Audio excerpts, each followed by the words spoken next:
Stress और anxiety, जिससे कि हर एक इंसान परेशान है और इसके नेगेटिव साइड के बारे में ही सब लोग बातें करते हैं।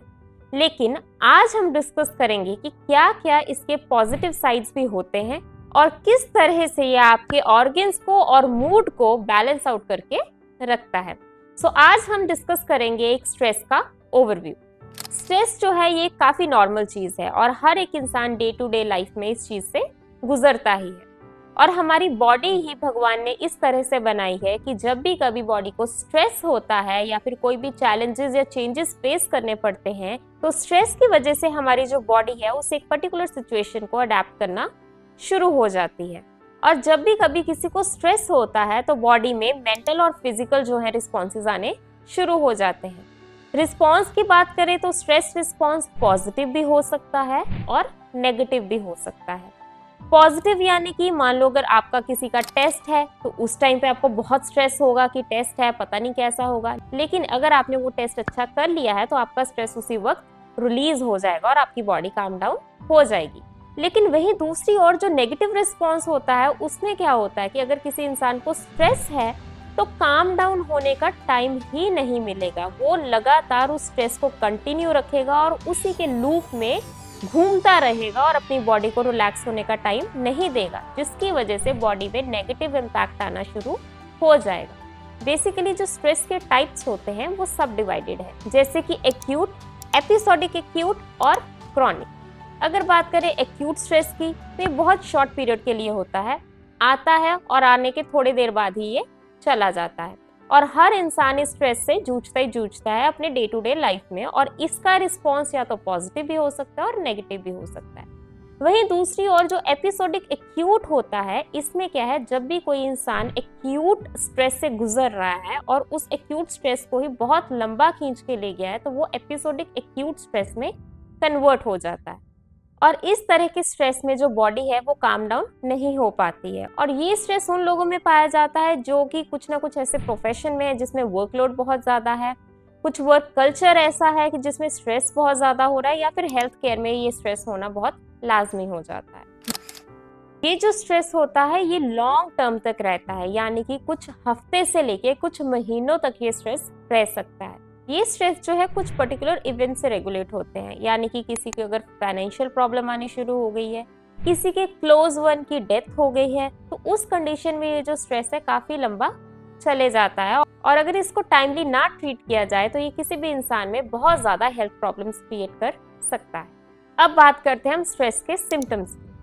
हमारी बॉडी में ऑटोनॉमिक नर्वस सिस्टम होता है, यानी कि जो हमारी बॉडी में हार्ट रेट, ब्रीदिंग, विजन, इन सब चीज़ों को कंट्रोल करने में हेल्प करता है।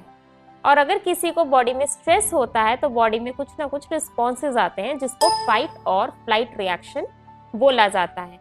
ये फाइट और फ्लाइट रिस्पॉन्स जो होता है ये बॉडी को एक्टिवेट करता है कि आप किस तरह से अपनी स्ट्रेस को फेस कर सकते हो। और अगर किसी को लॉन्ग टर्म क्रॉनिक स्ट्रेस होनी शुरू हो जाए तो ये जो रिस्पॉन्स है इसका एक्टिवेशन जो है वो कंटिन्यूएशन में होना शुरू हो जाता है, जिसके कारण की बॉडी में वेयर एंड टेयर होने के चांसेस जो हैं वो बढ़ जाते हैं, जो कि लीड करता है फिजिकल, इमोशनल और बिहेवियर सिम्टम्स के अंदर। फिजिकल सिम्टम्स की अगर बात करें, फिजिकली जो बॉडी में चेंजेस आएंगे, इंसान बहुत ज़्यादा एग्जॉस्टेड फील करेगा, डाइजेशन में चेंजेस आएंगे, चेस्ट पेन होनी शुरू हो जाएगी, सांस लेने में दिक्कत आएगी, बॉडी में बहुत ज़्यादा पेन होगी, बीपी हाई रहेगा, हेडेक होना शुरू हो जाएगा, सेक्सुअल डिसफंक्शन होगा और इसी के साथ साथ बॉडी का जो इम्यून सिस्टम है वो भी काफ़ी ज़्यादा वीक होना शुरू हो जाएगा। अगर बात करें इमोशनल सिम्टम्स की, इंसान जो है मेंटली बहुत ज़्यादा ड्रेन होना शुरू हो जाता है, तो उन केसेस में एंजाइटी, डिप्रेशन, ये सब होना जो है वो काफ़ी ज़्यादा लाजमी हो जाता है। और इसी के साथ साथ अगर इसको टाइमली ना ट्रीट किया जाए तो इंसान जो है बहुत उखड़ा उखड़ा रहता है, ना किसी से बात करता है और पैनिक अटैक होने के चांसेस जो है वो काफ़ी ज़्यादा बढ़ जाते हैं। इसके अलावा कुछ लोग ऐसे होते हैं जो अपनी आदतें ऐसी कर लेते हैं कि उनको स्ट्रेस को फेस ना करना पड़े, और इस चीज को बिहेवियरल सिम्टम्स बोला जाता है। और ये लोग अक्सर शराब ज्यादा पीनी शुरू हो जाते हैं, स्मोकिंग शुरू कर देते हैं। कुछ लोगों की आदतें ऐसी हो जाती है कि स्ट्रेस जब होता है तो वो ओवर ईटिंग करना शुरू हो जाते हैं, जिससे कि उनका जो वेट है वो एक्सेसिवली पुट ऑन होना शुरू हो जाता है।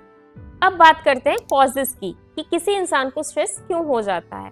ये पर्सन टू पर्सन वेरी करता है। जैसे कि अगर किसी की फाइनेंशियल कंडीशन अच्छी नहीं है, उसको स्ट्रेस हो जाएगा। किसी ने न्यू जॉब में एंट्री ली है तो वहाँ पे वर्क कल्चर ऐसा है जिसमें कि एडजस्टमेंट नहीं हुई है। प्रेगनेंसी के टाइम में एक फीमेल में हार्मोनल चेंजेस इतने आते हैं कि उनमें स्ट्रेस होना लाजमी हो जाता है। प्यूबर्टी के कारण स्ट्रेस हो जाता है। और जैसे कि मैंने बताया, अगर किसी करीबी रिश्तेदार की डेथ हो जाए तो उसकी वजह से भी स्ट्रेस हो सकता है। अगर बात करें इसकी कॉम्प्लिकेशंस की, तो स्ट्रेस की वजह से आपकी इम्यूनिटी जो है बहुत ज़्यादा वीक हो जाती है। डाइजेस्टिव चेंजेस आने शुरू हो जाते हैं, यानी कि ओवर ईटिंग के कारण या तो वेट बढ़ना शुरू हो जाता है। कुछ लोग ऐसे होते हैं कि खाना बंद कर देते हैं तो एक्सेसिवली वेट लॉस होना शुरू हो जाता है। रिप्रोडक्टिव सिस्टम की बात करें तो लेडीज में PCOS जो है वो काफ़ी ज़्यादा कॉमन हो गया है स्ट्रेस के कारण। इनफर्टिलिटी इसका एक कारण बनता जा रहा है। हार्ट रेट इंक्रीज हो जाता है, BP हाई रहने लगता है, हार्ट में पैल्पिटेशंस होनी शुरू हो जाती है। और कुछ लोग ऐसे होते हैं कि उनकी कॉम्प्लिकेशंस को अगर टाइमली ना देखा जाए तो ये इतनी ज़्यादा बढ़ जाती हैं कि कुछ इंसान सुसाइड की ओर बढ़ जाते हैं और सुसाइड अटेम्प्ट तक करने की कोशिश करते हैं।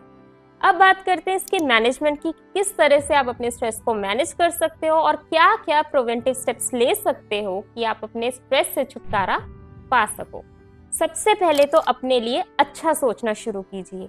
हर दिन के लिए अपने गोल सेट कीजिए और अपने अचीवमेंट्स के बारे में ज्यादा सोचिए बजाय इसके जिसको आप नहीं पा सकते।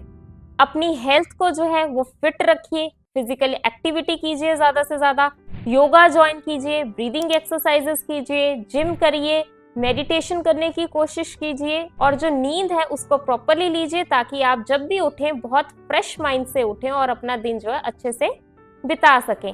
इसी के साथ साथ एक चीज की एक्सेप्टेंस जरूर रखिए कि हर एक चीज आपके कंट्रोल में नहीं है, तो हर चीज को कंट्रोल करने की कोशिश ना कीजिए। जो चीज जैसे चल रही है उसको चलने दीजिए और ना कहना सीखिए, क्योंकि हर एक इंसान को खुश करने की कोशिश में आप कहीं ना कहीं दुखी जरूर हो जाओगे। और लास्टली, जो भी लोग आपसे कनेक्टेड हैं, जिनसे आप बहुत ज्यादा प्यार करते हो, उनसे कनेक्टेड रहिए और अपनी फीलिंग्स जो है उनसे शेयर कीजिए ताकि जो आप अपना मन हल्का कर सके और स्ट्रेस से मुक्ति पा सके।